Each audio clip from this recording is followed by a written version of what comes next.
मित्रों, हिंदू धर्मशास्त्रों में समय को बहुत ही शक्तिशाली बताया गया है। वह समय का पहिया ही है जो मनुष्यों को खुशी का लाभ, हानि और जीवन मृत्यु से परिचित करवाता है। मित्रों, आपने भी देखा होगा कि समय का चक्र जब परिवर्तित होता है तो राजा को रंक और राजा बना देता है। और ऐसा माना जाता है कि समय के कारण ही मनुष्य के जीवन में कभी खुशी आती है तो कभी दुख भी उन्हें झेलने पड़ते हैं। लेकिन क्या आपने कभी यह सोचा है कि आपके जीवन में शुभ समय आने वाला है? इसका पहले ही पता कैसे किया जा सकता है? अगर नहीं तो चलिए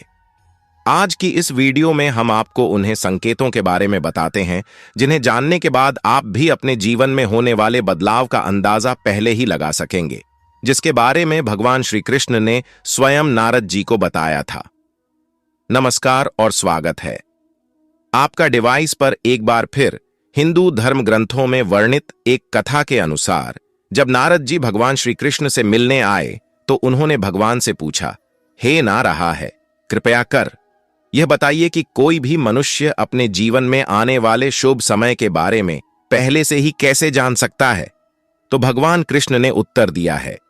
वर्ष में स्वयं मनुष्यों को समय पर प्रतीत होने से पहले ही कुछ संकेत पशु पक्षियों, छोटे बच्चों और अपने भक्तों द्वारा पहुंचाता हूं, जिन्हें ज्ञानी मनुष्य तो समझ लेते हैं लेकिन अज्ञानी मनुष्य उन्हें बार पर नहीं पाते ही। देवर्षि, इन्हें संकेतों में से सबसे पहला संकेत यह है कि जब किसी मनुष्य की आंखें ब्रह्म मुहूर्त में अक्सर खुलने लगती हैं और उसे ईश्वर का स्मरण स्वतः ही होने लगता है, या फिर मनुष्यों को ऐसा प्रतीत होने लगता है कि उन्हें कोई और किसी दिशा की ओर ले जा रहा है, तब ऐसे मनुष्यों को यह समझ लेना चाहिए कि आने वाले समय में उनके भाग्य का द्वार खुलने वाला है और उन्हें कामयाबी की नई राहत मिलने वाली है। ऐसे समय में वे स्वयं मनुष्यों की सहायता करता हूं। तो मैं तो अगर आपकी भी आंखें ब्रह्म मुहूर्त में खुलने लगी हो और आपने अपने जीवन में ऐसा बदलाव महसूस किया हो तो नीचे कमेंट करके अवश्य बताएं। इसके बाद श्री कृष्ण दूसरे संकेत के बारे में बताते हुए नारे जिसे कहते हैं, ही ब्रह्मपुत्र, जब कोई मनुष्य प्रसन्न रहने लगता है या फिर उसके चेहरे पर हर वक्त मुस्कान दिखाई दे, अर्थात वह मुस्कान से भरा हुआ रहता हूं, और ऐसा मनुष्य जब अपने क्रोध पर विजय प्राप्त कर लेता है तो उसे समझ लेना चाहिए कि उसके जीवन में खुशियों की बारिश होने वाली है।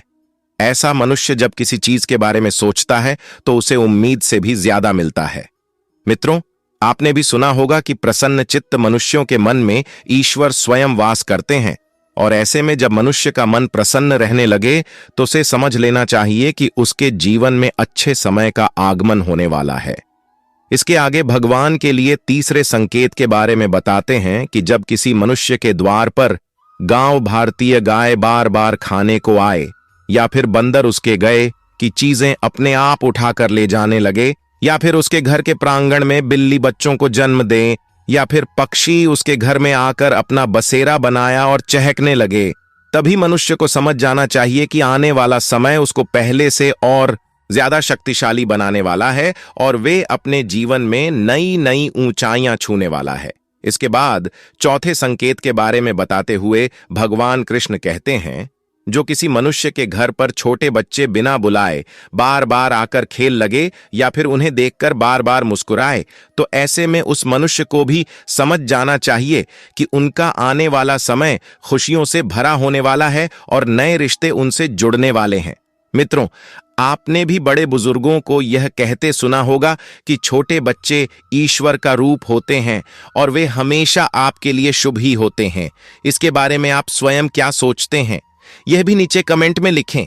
पांचवें संकेत के बारे में भगवान कृष्ण बताते हैं कि जब मनुष्य के खर्च में कमी आने लगे और धन प्राप्त करने के नए स्रोत अपने आप दिखाई देने लगे, ऐसे में उसे मनुष्य को यह जान लेना चाहिए कि उसका बुरा वक्त जाने वाला है और उसके बाद से उसके घर में स्वयं लक्ष्मी वास करने वाली है। ऐसे में उसे मनुष्य को सारी परेशानियों से छुटकारा मिलने वाला है और धन भी उसके घर में ठहरने वाला है, जो पहले नहीं ठहरता था। फिर भगवान कृष्ण आगे बताते हैं कि जो अगला संकेत मैं मनुष्यों को भेजता हूं जिससे वह जान सकें कि उनका शुभ समय शुरू होने वाला है,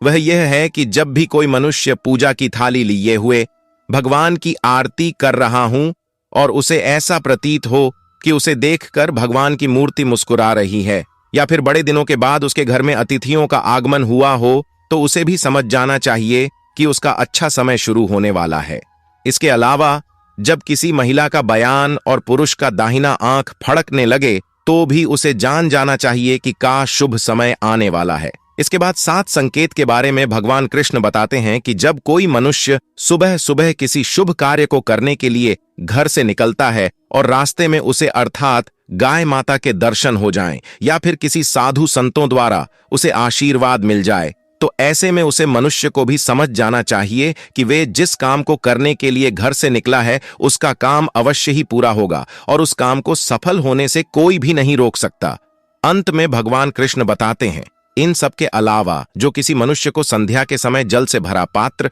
या फिर दूध से भरा पात्र किसी के द्वारा उसे प्राप्त हो, या फिर कोई उसे मिठाई दे, तो भी उसे समझ जाना चाहिए कि अब उसके भाग्य खुलने वाले हैं। तो मित्रों, यह थे वो 7 फंकी जिन्हें जानकर या फिर महसूस करके अब अपने आने वाले शुभ समय को भली भांति पहचान सकते हैं। लेकिन भगवान कृष्ण ने ऐसे ही कुछ संकेत भी बताए हैं जो मनुष्य के जीवन में आने वाले अशुभ समय के बारे में बताते हैं। यदि आप भगवान कृष्ण द्वारा कहे गए उन्हें अशुभ संकेतों के बारे में भी जानना चाहते हैं, तो हमें नीचे कमेंट करके अगर बताए, फिर आज की हमारी यह प्रस्तुति आपको कैसी लगी, ये भी नीचे कमेंट करके अवश्य लिखें।